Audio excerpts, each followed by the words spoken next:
up, everybody? Welcome to the Early Edge NFL Kickoff Show, brought to you by BetMGM, the sportsbook born in Vegas. Will Brinson here, along with Alex Selznick, who has sick new digs, Sia Nejad, RJ White, and Ken's Brooks. How's everybody doing? Proppy. Real. What's up, man? Good to see you. Yeah. Good to see you guys. Love this crew. Love this matchup. I'm currently out of a hotel/casino right now in Washington State. I am my new streaming room is under construction, so I'll be debuting that sometime next week. In the meantime, I will be broadcasting from this lovely hotel and casino. I love it. I'm currently jealous of Proppy's situation. So I'll tell you what, though, I'm having a good start to the day. A couple of good golf bets, including a plus 180 shot on a 3-ball. So Nice. Trying to take that momentum into a little bit of football. So let's go. RJ, fun to see you again. Sorry, kids. It's been a long time. 5 hours or so, or 4 hours, I guess, since we logged out. Probably less than that. Yes, Ken's, you were saying? Someone in the chat was saying we need a segment Brooks Cooks. I was like, I like that. I can get behind that. Love that. Get a little chef It might hat. require more work from me, however, so I might not be behind that, but I like the All right, well, let's dive right in. We got Bucs at Falcons. Falcons minus 2.5 in this one, 44 total. Look, this is a good matchup. You know, right now, as it stands, I believe 3 NFC South teams would be in the playoffs if they started today. They don't. But you have Baker Mayfield, who has just been great since he got to Tampa Bay. He's been very impressive. You're replacing Tom Brady in Tampa Bay, and you just take him to the playoffs. And then meanwhile, you have Kirk Cousins in his new digs at home in a primetime game. Yeah, the narratives are there for Kirk. I think this shapes up to be a pretty fun matchup that could be could certainly feature some explosive offense. We have tons of just elite skill position guys between, Drake London, Kyle Pitts, Mike Evans, Chris Godwin, Bijan Robinson, of course. And, I'm going to throw out that I like the over, and then I'm going to throw it to RJ because he likes something else. I'm going to feel stupid, but I do like the over. I think you could see the Bucs, who are a high pass rate team, throw the ball a bunch and drag the Falcons into a matchup where they have to throw the ball as well. And the teams have to be fishing in the red zone. But to me, this total looks a little low. And I think even though it's a primetime game on a short week, we could see some big shot plays to some of these guys. And if Tampa Bay can drag Atlanta along, then the scoring can get there. RJ, you disagree with me. Yeah, total might look a little low, but that's been the case for these NFC South games in prime time. And guess what? They hit under. They've hit under in 13 straight when the NFC South has played a primetime game between two teams. Last time that it went over was November 2016. Matt Ryan went absolutely nuclear in that season. It was like a 47-point game. He had 4 touchdowns in that game. His MVP season. Yeah. So and think about how long that season was. It's been a while. Now he's our colleague. So I think it's just better to play the under than the spread here because of that stat and because Tampa Bay has allowed 1 pass touchdown all year. 6 of the 8 touchdowns against them have been 1 yard. They just do not let you get in from distance, despite the injuries they have had to their defense. 4 of those 8 touchdowns have been by quarterbacks too. You get Bo Nix with a rushing touchdown, Jalen Hurts, and then a couple others. And Kirk Cousins ain't running it in. So Atlanta's going to have to find another way to get it in. Maybe it's Bijan from close. But Atlanta has just 5 offensive touchdowns in 4 games. They won last week, 26 points without scoring an offensive touchdown. And you throw that in with Tampa Bay's win coming against a Philly team with no receivers. I just have no idea how to value these teams twice. So a spread with a team that should have a 2 to 2.5 point home field advantage seems right. Just put these teams as about even and let them go. Don't touch the spread. But I do like the under because these primetime games tend to trend under, especially within this division. Did you have the Bucs listed too as well though? Like is that just a lean? Is what you're saying? Yeah, that's just a lean. Because it's up to 2.5 now. Like if it got to 3, which nobody's ever going to give out 3 for this game, obviously hammer the Bucs, and that tells you that if it's 2.5, that's probably the right side too. But for me, it's just a lean. All right, Proppy, what you got? Yeah, first I want to highlight how good of a season Baker Mayfield is having. Top 3 in yards, completion percentage, and touchdown passes. Very impressive considering they're 3-1 in first place. But this Tampa Bay offense actually has been somewhat overhauled. Last year, Dave Canales, offensive coordinator, really focused a lot on downfield passing. Baker ranked 7th in air yards per attempt. This season, he's dead last, 35th out of 35 quarterbacks who qualify in air yards per attempt. There is a much bigger onus on the short area passing game. He's throwing a ton near the line of scrimmage, kind of as a result of not having a consistent ground game.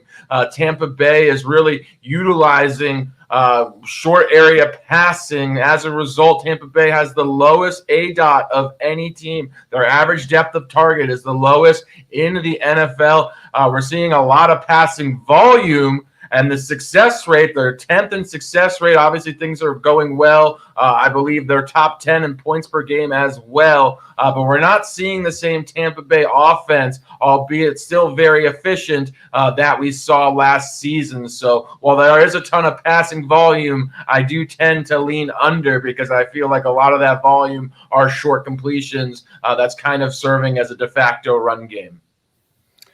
Sia, your thoughts on the side or total?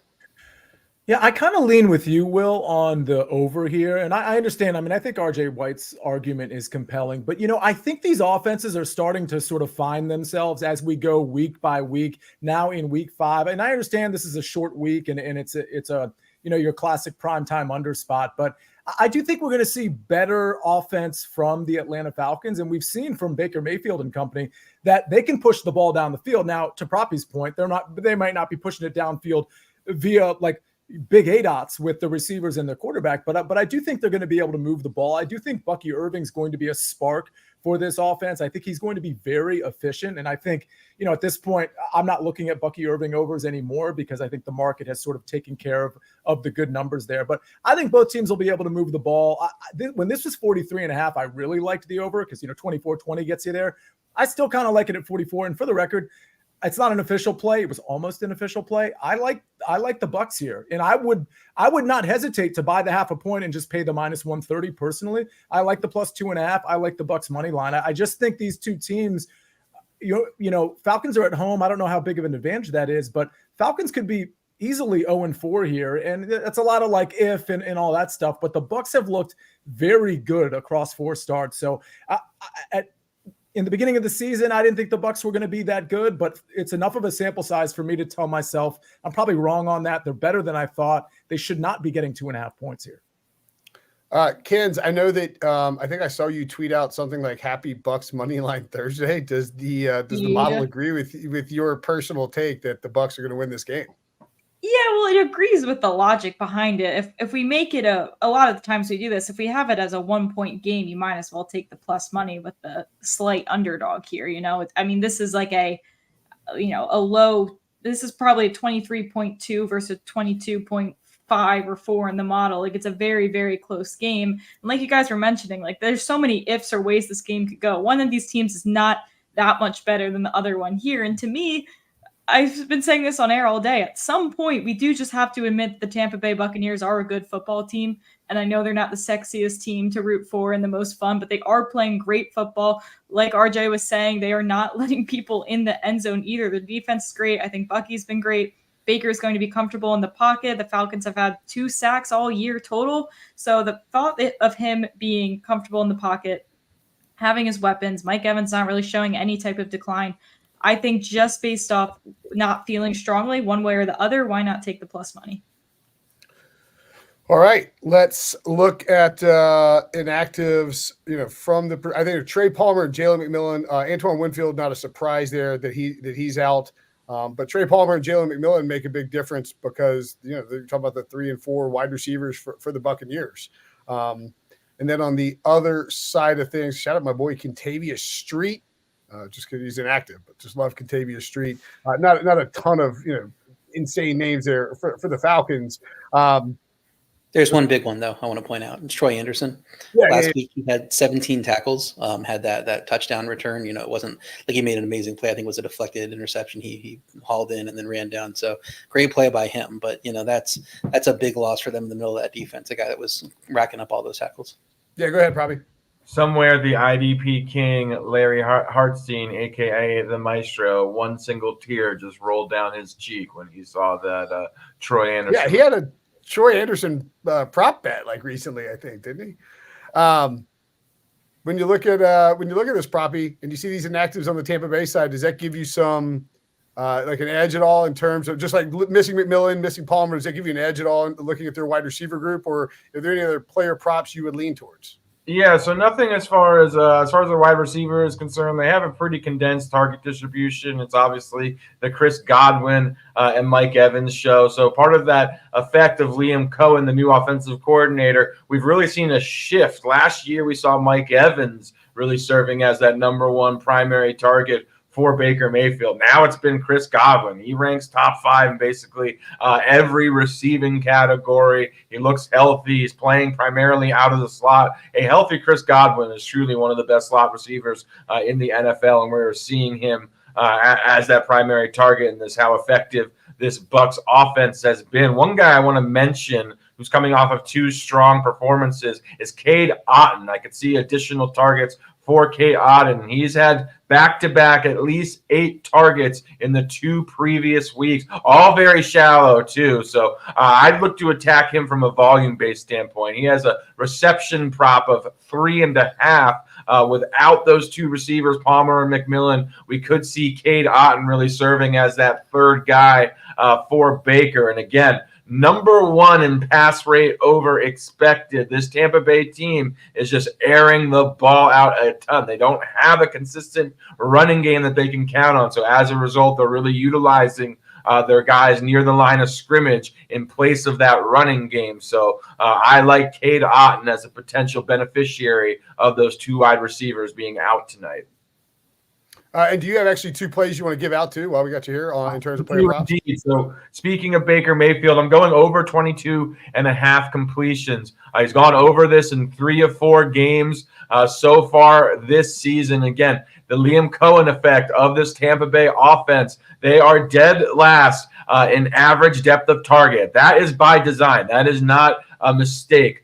They are number 1 in pass rate over expected. So they are airing the ball out a ton. And as a result, those are high completion throws that Baker is making near the line of scrimmage. He's also facing an Atlanta defense that plays a ton of zone. Cover 3, 43% of the time. That is a top 5 rate. They're going to keep things underneath in front of them as well. So I expect a lot of short completions for Baker Mayfield, and I expect a ton of passing volume as a result as well. Both of these teams rank very low in time of possession, so I expect some additional play volume as well, which also is good for this over of 22.5 completions. I love that spot for Baker. And then I'm back in Bijan Robinson. I'm going over 60.5 rushing yards. This is actually a dream spot for Bijan if he is in fact healthy. Tampa Bay this season is dead last in EPA allowed per rush. Dead last this year. They also really struggle against zone rushing. We know this Atlanta offense.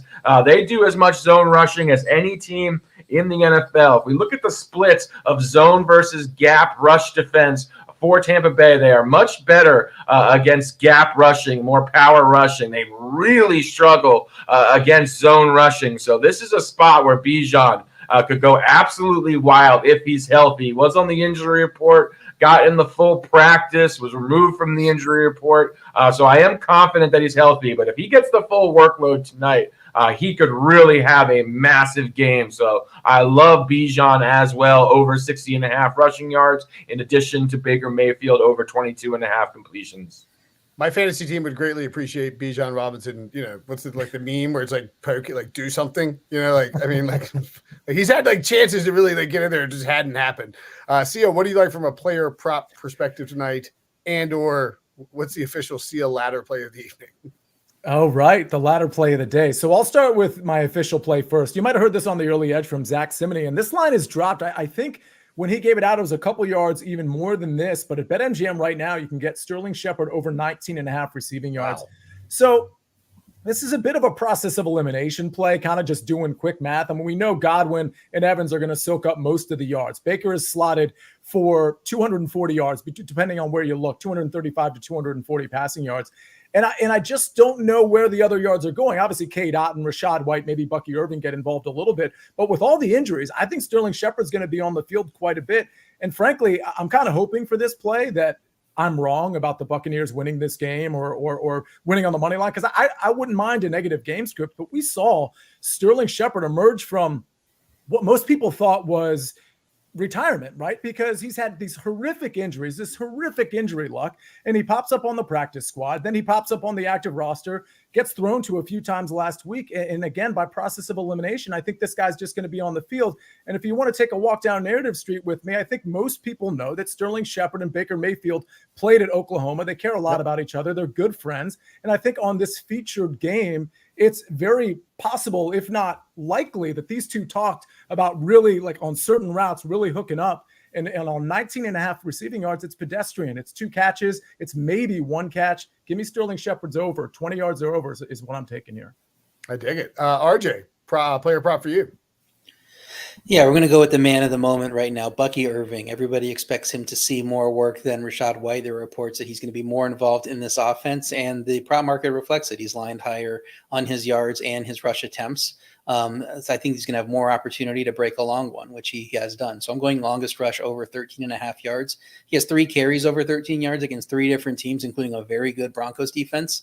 And I talked earlier about the Troy Anderson injury. Missing that key player in the middle of the defense means you could get a worse tackler in there that he can break away from and get an even couple more yards to get you over this if you need it. So there's different ways for him to get there, and all the things kind of add up to him being able to get the opportunities. If he's getting double-digit attempts, I got to think that one of them is going to go for 14-plus yards. Yeah, go ahead, Sia.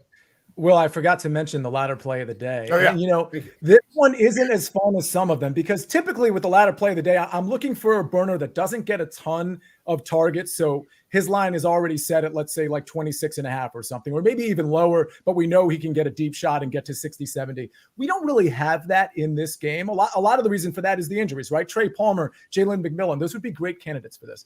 But the chat is reminding me, and I already had this play, but the chat is reminding me that I forgot to give out the ladder play of the day. Will Moore says Mooney is the number 1 target. It's crazy. That's true. Mooney is another sneaky play from KC3. Mooney's my play here. So if you take his over, it's 46 and a half. I do kind of like that at like minus 110. 50 plus is plus 100. But listen, this guy can get loose. We know what does Todd Bowles like to do? He likes to bring the blitz. And while I think Ray McLeod and Drake London might soak up more catches than Darnell Mooney, we know Darnell Mooney can get behind the defense. 50 plus is even money. 60 plus is plus 160. 70 plus is plus 255. And if you're feeling frisky, 80 plus, you can go to 90 plus, but 80 plus is plus 400. It's not my favorite ladder because he's already set at 46 and a half. And it's you're not getting the boom like plus 700 at 80 or 90 plus. But I think Darnell Mooney is a very good receiver. And I don't think any of us really, not us on this show, but I don't think people really appreciate that he could be maybe the deep target on this team. And I kind of been established, but also that he's getting targets on this team. Well, and I think too with Mooney, we saw it in that primetime game against Philly where they came back, right? No, sorry for Proppy and Ken's have to relive this, but there's the like you could get up to like 60 receiving yards, hit your be at your over, be already hitting another alt, and then like they're trailing, and Kirk Cousins is throwing some quick shot plays to Mooney, and that's how you cruise over 80 or get to 100. I also think it's possible home game, prime time. You have all these weapons around you. And I saw somebody in the chat was pointing out, like, they're throwing into a 4th rounder for, cut by the bear, traded by the Bears, whatever it is. And I do think you can have a situation where they come out on the first drive with a shot play look to try and establish it. And that's to Mooney. And you cash that thing out of the gates because he is their deep threat. Yeah. And by the way, that's a little prelude to perhaps a first touchdown bet. Maybe not. We'll have to wait and see. Kens, what is the model like from a player prop perspective? We got 3 plays today looking at the same team here. I'll be honest, they don't all really follow the same storyline, but I think there's a version where we profit here regardless. Starting with Baker Mayfield. At first, he was plus money to go over 1.5 passing touchdowns, so it felt like it basically was plus money on something below his is average, but I mean, still at -110, pretty solid value. Going back to 2023, 14-9 to this number, averaging 1.8, even in just road games specifically, 54% to the over as well. We talked about some explosive plays here, and I just think he's been playing solid football and they have good momentum. And then Rachaad White and Bucky Irving, I understand that they are nearing a 50-50 split, but I still think there is room at plus money, especially for us to get over 9.5 attempts from Rachaad White. I think it will be around that 10-11 area. It's not going to be the prettiest sweat of your life, but I do think he still is in there enough. No need to tire out a young Bucky Irving. Keep him fresh while you can. However, with that said, I do like him to go over his receiving yard total. I think the 7.5 will start to climb. He was a great receiving back in college. It seems like they're starting to recognize that more. He has 6 receptions through 4 games. So I think his production will climb as everyone's, anticipating, but I think a lot of that could be a receiving back situation here for him. So we have almost double the amount of yards they have him projected for. Yeah, the White Irving thing is really interesting because the public narrative here is that Bucky's just taking this job and it's his, and the coaching staff isn't really doing a ton to stem that tide. I would just say that, I think if you're looking at DFS or props or whatever you're looking at, that it's to steal a line from Cody Mann at ETR is like, if I knew one thing, if you could tell me one thing, like if I could have it in advance, if I could know what the touch distribution for Bucky and Rachaad White was, I would sort of be able to solve this puzzle, not guaranteed, but a lot easier. And I think, I don't know. It's been trending towards Bucky. It does feel like this could be a spot where, nobody likes Rachaad White and he pops off for 3 touchdowns or something. Right. I think there's a version of that story where both could hit. I think the likely version is you go 1-1, but I think odds makers aren't really sure how to price them right now. And there might be a good way to take advantage of that. Mm-hmm. Yeah, probably. Yeah, I don't think there's a scenario where Bucky Irving really gets more than like a 65 to 70% split of the backfield touches. Yeah. I think if you're a Bucky Irving truther or supporter, you want him getting, realistically, 65% would be huge for him, in addition to having the high leverage touches as well as some of that third down work. But Rachaad White had a very good season last year. Obviously, he's been ineffective and inefficient this season, but he's not going to go away. I also just don't think Bucky Irving is a guy that can handle big workloads week in and week out. So I think even in the best case scenario, they're looking at a timeshare. Okay. Sia, I know you thought did you have something you wanted to weigh in on that? Well, what's interesting about Bucky Irving, and the reason I think he might have more rushes, and I don't think it'll be more than 65% to Proppy's point, is that we've got a short week. And we're always interested in the running back situation on short weeks. And Rachaad White has been a little bit banged up. So, it does kind of give them almost an excuse and out to roll out Bucky Irving a little bit more than you would traditionally think on a regular Sunday. So I do think, and I'm about to look at Bucky Irving's rushing attempt total. I'm probably not going to play it, but it wouldn't surprise me if he has a couple more carries than Rachaad White tonight. All right. I'm looking. I feel like we answered most of the questions from the chat just by virtue of what we had. Pretty good on the fly here. Yeah, just looking at the chat, either you were answering them in there, Kens, or like we actually discussed the actual prop. Someone mentioned laddering Godwin receptions. No problem there. You heard Proppy talk about, the short depth of target for this offense. Liam Cohen, Dave Canal sort of took Godwin out of the slot. Liam Cohen moved him back in 65% plus of the time. He's getting peppered underneath there. So, yeah, probably. I have no problem thinking Chris Godwin catches a ton of passes tonight. Love this spot for Chris Godwin. I expect shadow coverage. A.J. Terrell is going to primarily be shadowing Mike Evans in this matchup. We're going to see some D. Alford, which is a very strong matchup for Chris Godwin, again, who's going to be primarily operating out of the slot. So I think he's going to have all the work he can handle. I expect double-digit targets in this matchup. Wouldn't shock me to see him wind up, or what if Atlanta's able to push Tampa Bay into a high-volume passing game. We could see double-digit receptions for Chris Godwin. Nada, can we toss up Blue Thunder's question there? Subscriber here. What do you think of Bijan Robinson under carries 14.5 minus 120? Points out last week Bijan only had 7 carries. Yeah, go ahead, Bobby. Yeah, Bijan had was injured last week, in addition to being somewhat ineffective. I'm confident that Bijan's healthier. This week, we're speculating a little bit here. Tyler Algier did outproduce him, also had one more carry than him as well. But I think that was an outlier situation. I anticipate that being probably the only game this season where we see Algier having more attempts than Bijan. Granted, Bijan's healthy, which I do think he is healthy. Real quick, I kind of like the under here. It's juiced to the under a little bit, like minus 125. But again, the short week leads me to believe that like these guys are going to get a little bit more of an even split. Tyler Algier is only 8.5, which is interesting to me. But the problem with like me being really strident about any of these is it is a little bit game script dependent, because we're talking about, 14.5 for one person, 8.5. Like how much are they actually going to run the ball if they find themselves down? So that's why when there are games like this where it's so hard to pick a side, it's also so hard to attach yourself to a game script where you can be like, all right, well, I think that like this is how the running game is going to go. This is how many attempts they're going to get.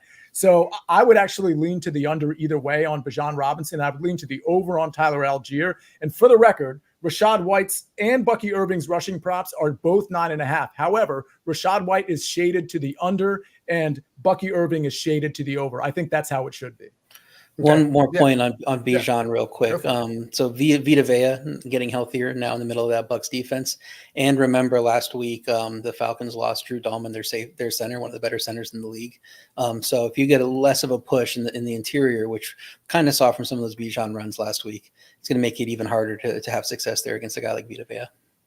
Yeah, I think a lot of things where there's a short week, the injury report, having Algier, a guy they trust who's been efficient. And also if you notice, a lot of times they do kind of a hot hand on drives where if Algier is running the ball well, they're not going to pull him out unless he rips off a long one or vice versa with Bijan. So I think you have to be a little careful. Would probably lean towards the under as well. Yes, yeah. One other thing, one thing I've noticed with the Falcons that's very frustrating is that Algier he comes in the red zone partly because they think he's a kind of a banger, but also because Bijan Robinson has gotten them to the red zone. Yeah, so it's really frustrating if you have him in fantasy. Right, and it's part of the reason I like Proppies, prop a little bit in terms of Bijan's over, because he's not necessarily getting paid off with the red zone work, but he is doing a lot of the work between the 20s. So just something to consider there. A lot of times Algier is coming in there just so Bijan Robinson can get a break, and it just turns out he's getting that break inside the red zone. Okay, kids, how about some anytime touchdowns? Okay.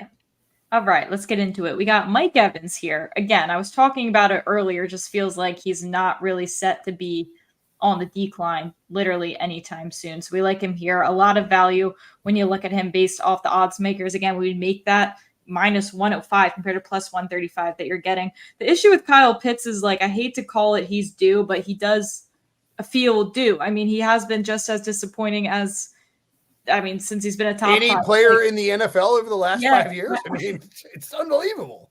I made a SportsLine TikTok about like recapping the NFL week, and I was like, yeah, Jared Goff is so back.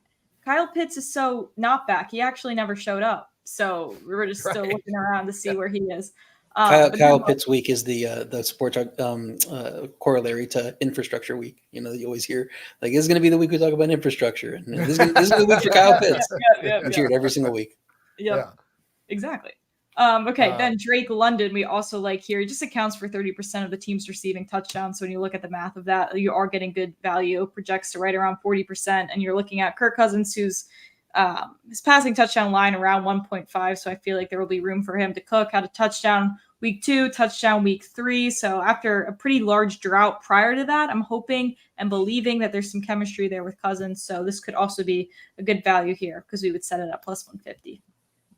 Okay, right on. I believe do we have a goose parlay this evening, Propstarz? We do indeed. Oh, we have a sportsbook ticket with the goose parlay. Yes, let's go. Goose parlay. Yeah, so we made this one easy. I actually made this, so you would be tailing me. In reality here, it's plus 180 odds. The goose parlay, starting with the aforementioned Kyle Pitts. We just need 20 receiving yards. Hopefully Kyle Pitts can get us a catch or two and 20 receiving yards. I tend to think he will. Drake London over 40 receiving yards. Mackenzie mentioned the target share. He is the focal point of the passing offense. He's had 6 receptions in 3 consecutive games. I like his chances of getting 40 receiving yards. And then Chris Godwin, who I expect to be heavily featured tonight. He's been phenomenal, arguably as good as any wide receiver in the NFL this year, over 50 receiving yards. And then last but not least, Kirk Cousins to throw 200 passing yards. Again, these are all alt lines. Put them all together, a nice little plus 180. I look at this as a low-risk parlay. All right, I love it.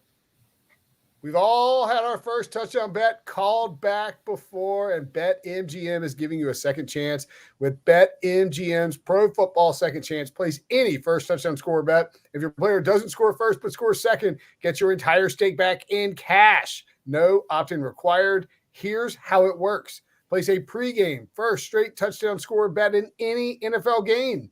If your player scores the first touchdown of the game, you win your wager as normal. If your player scores the second touchdown of the game, you'll get your stake back in cash. It's that simple. Log into BetMGM for more details.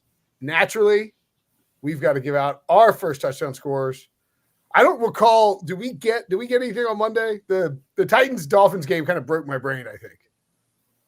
Proppy and RJ with the diamonds above their names. That means they've got one each.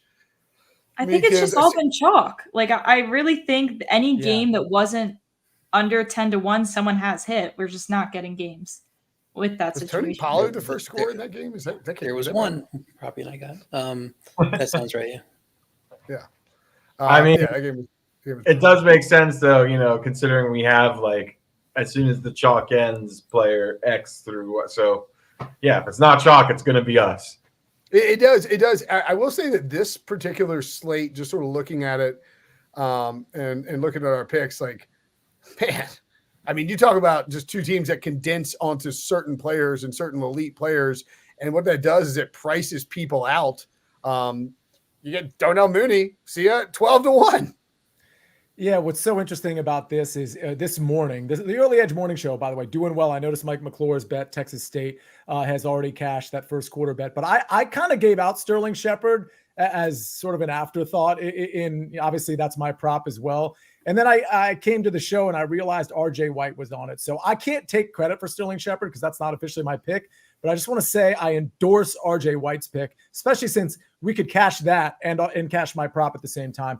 But Will, you kind of stole the words right out of my mouth. I think Kirk Cousins is going to test this defense deep early to get to make sure that this box isn't loaded and to make sure Bijan and Tyler Algier have some running lanes. And for the record, we know that blitz is going to come as well early and often. And so I think Darnell Mooney is the guy to get behind this defense. Plus 1,200. Certainly a decent number. In fact, this is plus 1,400. Everybody, it's changed at BetMGM, and I think maybe at other places too. This is plus 1,400. Anyway, long story short, give me Darnell Mooney first touchdown. All right, RJ, you heard Sia mention it. The Sterling Shepard look. This is one too where, and I get it. Like I get the pricing. This should be 40 or 50-1. If you're being realistic. But once you lose Trey Palmer, once you lose Jalen McMillan, he's getting peppered, and so it comes down to 25-1, but a perfectly reasonable price there. Yeah, with both those guys hurt, but they actually both have touchdowns this year, Trey Palmer, Jalen McMillan. That shows you that Baker Mayfield is not afraid to spread the ball around and go off of primary looks, even though he has those very good top two receivers. He'll throw it to anybody to get a touchdown. Shepard played 65% of snaps last week. Should be a bigger part of the game plan now that they knew, throughout the week that he was going to play with both receivers ruled out, and Baker should be looking for him. You mentioned that they have a connection from Oklahoma. Baker, Shepard was a senior when Baker first got there as a sophomore, and that was his number one dude. And he set career highs in receptions, yards, touchdowns. Couldn't beat Texas as a Longhorn fan, as a Longhorn alum. I got to point that out. But everything else looked great. It was good enough to get Shepard drafted early second round. So he owes a lot to what Baker did for him that year.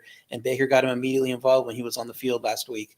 You got to figure that he's going to look to him early and often here to try to cement his role in this offense moving forward for the rest of the year, because I'm sure he wants him out there most weeks. So I like Sterling Shepard here, plus 2,500. Feels like even though it has come down from where you typically would have a secondary receiver like that, it should probably be lower with the way Baker, has a connection with him and that he has slung it around to a few different guys this year.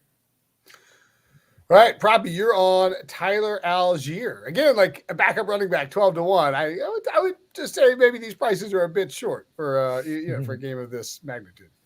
I am on Tyler Algier, who's been playing well to his credit. 6.1 yards per carry, had one more carry than Bijan did last week against New Orleans. I think that was a byproduct more of Bijan not being healthy, but I do think, as Sia mentioned, we see a lot of Bijan between the 20s, and then Tyler Algier could be there to punch one in the end zone. He is an effective runner in his own right. And I expect him to have some work on a short week as well.